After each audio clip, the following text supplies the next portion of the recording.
আসসালামু আলাইকুম রহমতুল্লাহি বারাকাতু। বলতে চাইলাম যে আশা করি আপনারা সবাই ভালো আছেন।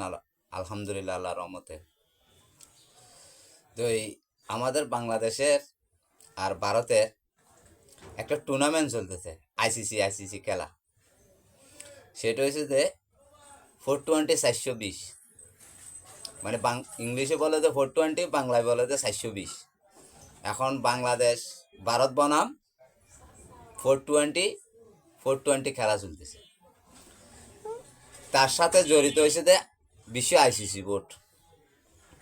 তো আমি যে কথাটা শুনলাম আসিফ নজরুল স্যার থেকে, আসিফ নজরুল স্যারে যেটা বক্তব্য করছে, গতকাল প্রকাশ করছে, ওইটা নিয়ে আমি একটু টেনশনে পড়ে গেলাম, চিন্তায় পড়ে গেলাম।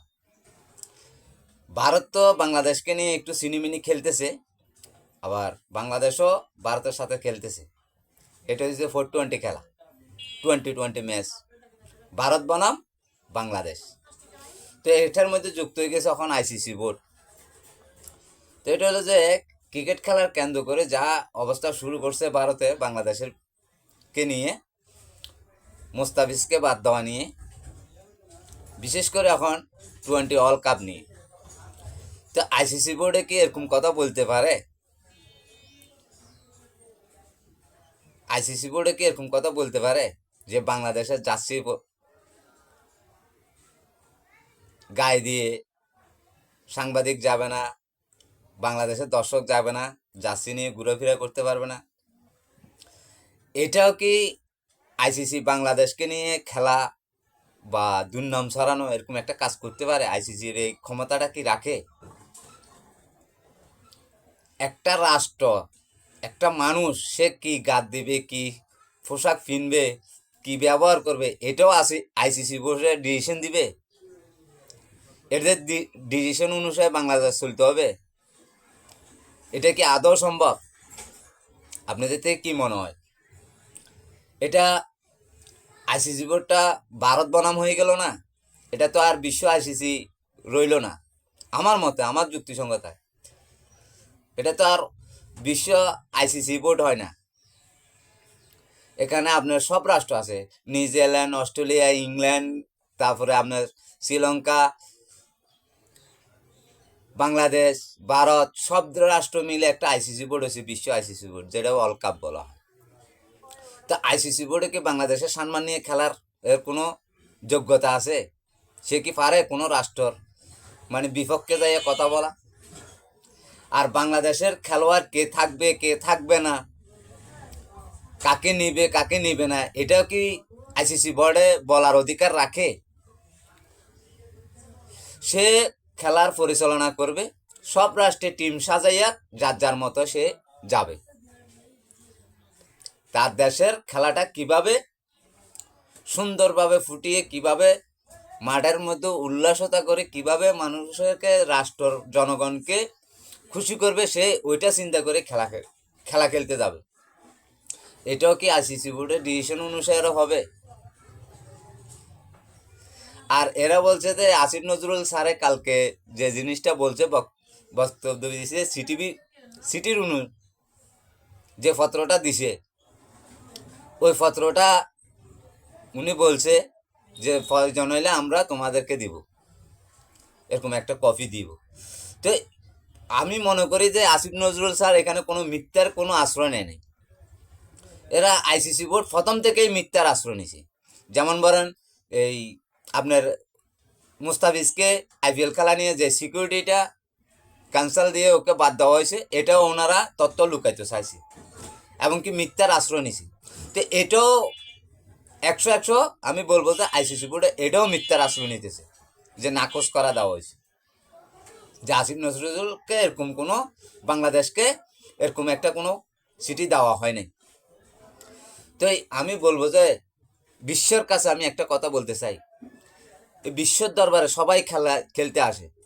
এখন মনে করেন 20 ওয়ার্ল্ড কাপের মধ্যে 20টা দল আছে, তাহলে 20টা রাষ্ট্র এখানে জড়িত আছে। কোন রাষ্ট্র কোন পোশাক কিনবে, এটা কি অন্য রাষ্ট্রকে বলার অধিকার রাখে আইসিসি বোর্ডে? বিশ্ব আইসিসি বোর্ডে কি এরকম কথা বলতে পারে?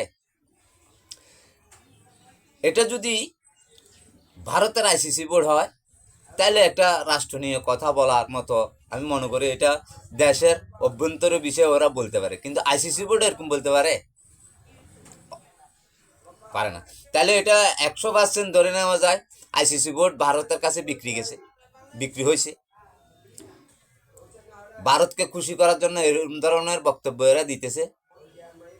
এটা তো সঠিক একদম তথ্য প্রমাণ হইতে পারে। এবারে ভাই আইসিসি বোর্ডকে বলতেছি, আপনাদেরকে উদ্দেশ্য করে বলতেছি, আপনারা তো সরাসরি বলতে পারেন যে বাংলাদেশের নিরাপত্তা আমরা দিতে পারতেছি না, বাধ্য আমরা বাংলাদেশের খেলার জন্য আমরা নিরাপত্তা দিতে পারতেছি না, বিদায় আমরা এটার জন্য লজ্জিত। ঠিক আছে, আপনাদের থেকে বাংলাদেশের খেলাটা অন্যদিকে আমরা ট্রান্সফার করে দিলাম, শ্রীলঙ্কাতে দিলাম। আপনারা এমনটা না বলে এই এইটা নানা দিকে দেখান। আর বাংলাদেশের রাজনীতি কখন নির্বাচন হবে না হবে এটাও আইসিসি ডিসিশন নিবে, এটার ক্ষমতাও ওরা রাখে। তাইলে কোন রাষ্ট্রে কিভাবে নির্বাচন হবে, আন্দোলন হবে, এটাও এরা মানে এটা জ্ঞা রাখে না, ক্ষমতা রাখে।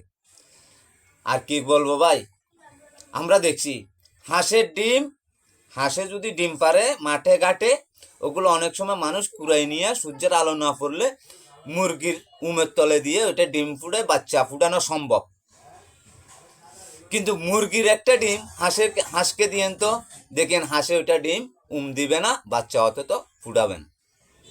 অতএব আমাদের রাষ্ট্রের মধ্যে, আমাদের বাংলাদেশের মধ্যে এমন কিছু মানুষ আছে যারা উচ্চ লেভেলের, এমন কিছু মানুষ আছে তারা ভারতের ডিমটা দিয়ে রাখছে, ওইটা ওইখানে বাচ্চা ফুটাইতেছে। আর হাঁস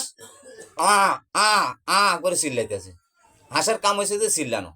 তো ভারতের কিছু উদ্ভট মিডিয়া আছে, এরার কাজ হয়েছে যে প্রপাগান্ডা সারানো, মিথ্যা কথা বলানো, আবল তাবল কথা বলা।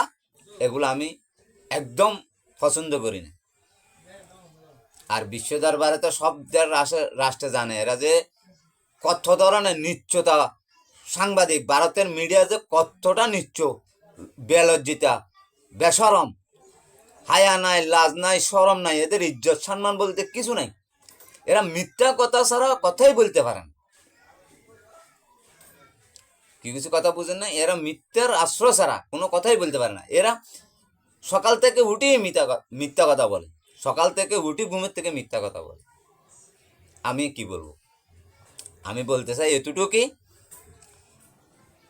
যদি এমন ধরনের কোনো কথা হয়ে থাকে, আইসিসি বোর্ডে এরকম কথা হয়ে থাকে, বিশ্ব দরবারে আইনগতভাবে আইসিসি বোর্ডের নামে কমপ্লেন করা হয়। একজন কিকে একটা বিশ্ব আইসিসি বোর্ড কোনো রাষ্ট্রীয়ভাবে পক্ষপাতী নিতে পারে কিনা, এটা নিয়ম আছে কিনা। আজকে যদি ভারতকে বলে ভারতের জার্সি পিন্দি মানুষ অন্য রাষ্ট্রে খেলা দেখতে যাইতে পারবে না, ঘুরতে পারবে না, এটা কি ভারতের সম্ভব? এটা কি অস্ট্রেলিয়ার পক্ষে সম্ভব? এটা কি পাকিস্তানের সম্ভব? আমাদের বাংলাদেশের দর্শক যারা যাবে এরা কি পাকিস্তানের জার্সি পিনবে, পাকিস্তানের পতাকা উড়াবে? আমাদের বাংলাদেশের যে নাগরিক যারা দর্শক যাবে এরা কি ইন্ডিয়ার জার্সি কার্ড দিবে?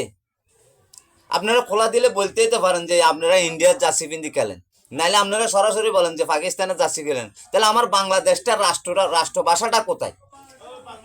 আমার দেশের পতাকার সম্মানটা কোথায়? আমার রাষ্ট্রীয় সম্মানটা কোথায়? এটা আপনাদের কাছে আমার প্রশ্ন রাখি দিলাম। আসসালামু আলাইকুম ওয়া রাহমাতুল্লাহি ওয়া বারাকাতুহু।